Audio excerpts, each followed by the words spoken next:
Hello.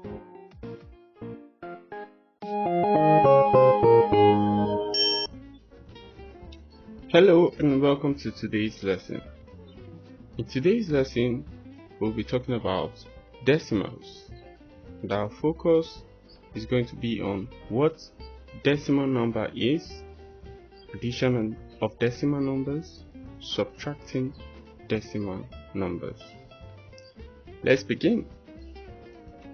What is a decimal number? A decimal number is a number that has a whole part, a decimal point, and a fractional part. A decimal number is a number that has a whole part, a decimal point, and a fractional part. Let's take an example. Here we have a number 3.5 or 3.5.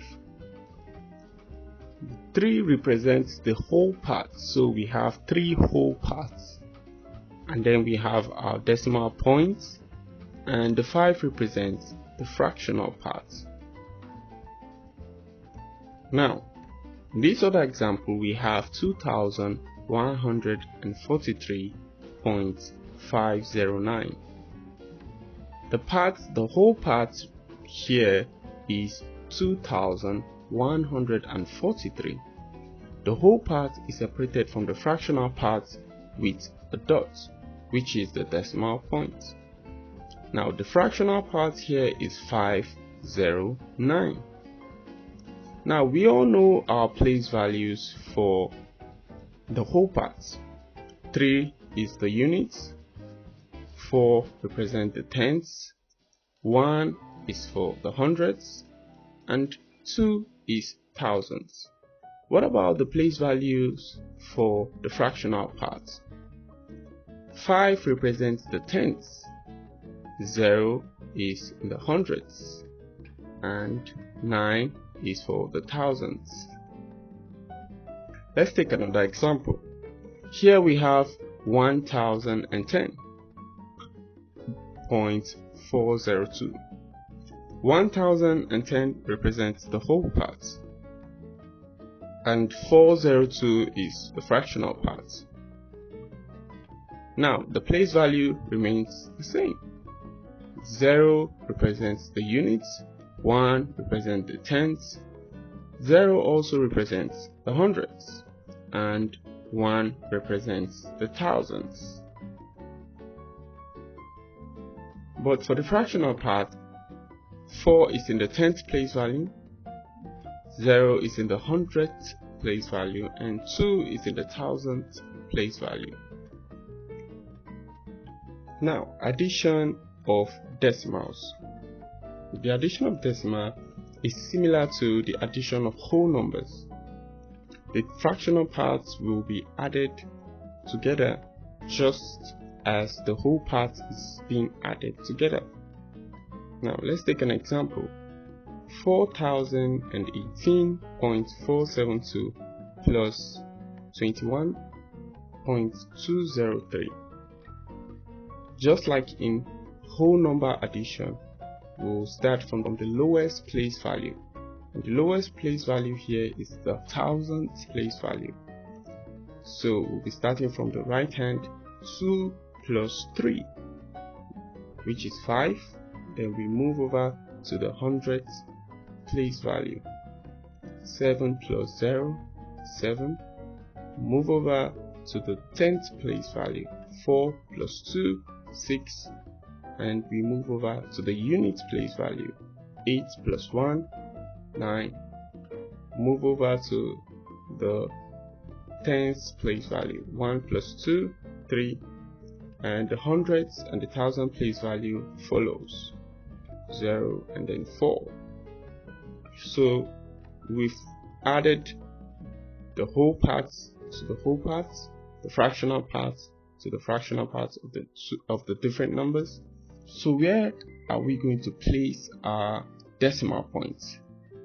Our decimal point comes after 3 place values, which is the thousandth, the hundredth, and the tenth. So we are going to place our decimal points in our answer after these same three place values. So we have 5 the thousandth, 7 the hundredth, and 6 the tenth. Then comes our decimal points before going up to the whole parts. Let's take another example. We have 560.102 plus 30.003. Now, just like we did in the first example, we'll be starting from the lowest place value, which is the thousandth, and we have 2 plus 3, which gives us 5. Then we move over to hundredth, which is 0 plus 0 gives us 0. We move over to the tenth, which is 1 plus 0, and our answer is 1. Then we can start adding up the whole part. 0 plus 0, 0, 6 plus 3, 9, and 5 plus 0, 5. Now, just as we did in the previous example, we have to know the position of our decimal points in the numbers that was added, and our decimal point comes after three place value groups, which is the thousandth, the hundredth, and the tenth. And our answer is going to have its decimal point after that same order of place value groups. After the thousandth, the hundredth, and the tenth, we place our decimal points before our whole parts. Before going up to our whole part, our decimal point comes in place. Now, subtraction of decimals. Decimals are subtracted in a similar way as whole numbers are subtracted. Now, let's take an example. We have 567.408 minus 34.003. Just the way we did in the addition, we will start from the lowest place value, which is the thousandth. 8 minus 3, 5. So we are starting from the right because that's where our lowest place value can be found. 0 minus 0 for the hundredth place value group, 0. 4 minus 0 for the tenth place value group, 4. 7 minus 4 for the unit or the ones place value group, 3. 6 minus 3 for the tenth place value group, 3.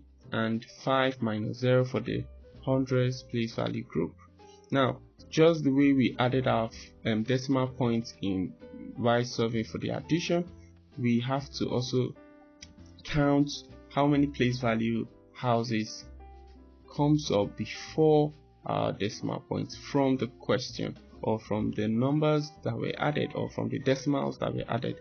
In our addends, we have 3 place value group before the decimal points. The 3 place value groups are the thousandth, the hundredth, and the tenth.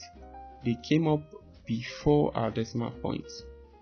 So we'll also count 3 place value groups from the right going to the left before we place our decimal points. So we have 5, 0, and 4, which is the thousandth, the hundredth, and the tenth place value groups. Then we can have our decimal points. So our answer is 533.405. Now let's see one more example before we take our activities.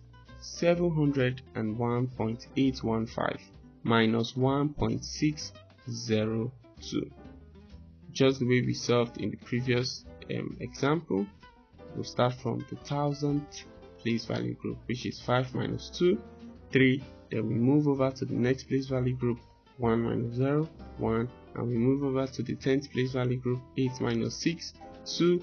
We cross over to the whole parts where we start with the unit place value group, 1 minus 1, 0. Then we move over to the 10th place value group, 0 minus 0, 0, and 7 minus 0, 7. So where does our decimal points come in? It comes in after the 10th place value group, and the 10th place value group is having 2 there, So our decimal point comes after the 10th place value group. So our answer is 700.213. So addition and subtraction of decimal is very similar to that of addition and subtraction of whole numbers. Key point to take home is make sure you know the position for your decimal point. If our decimal point is wrongly placed, then your answer will also be wrong. So make sure you confirm how many place value comes before the decimal point and how many place value comes after the decimal point. Then you know the right position to place your decimal points. Here are some activities for you to try. Solve the following, do them in your workbooks, and see you in our next class. Bye.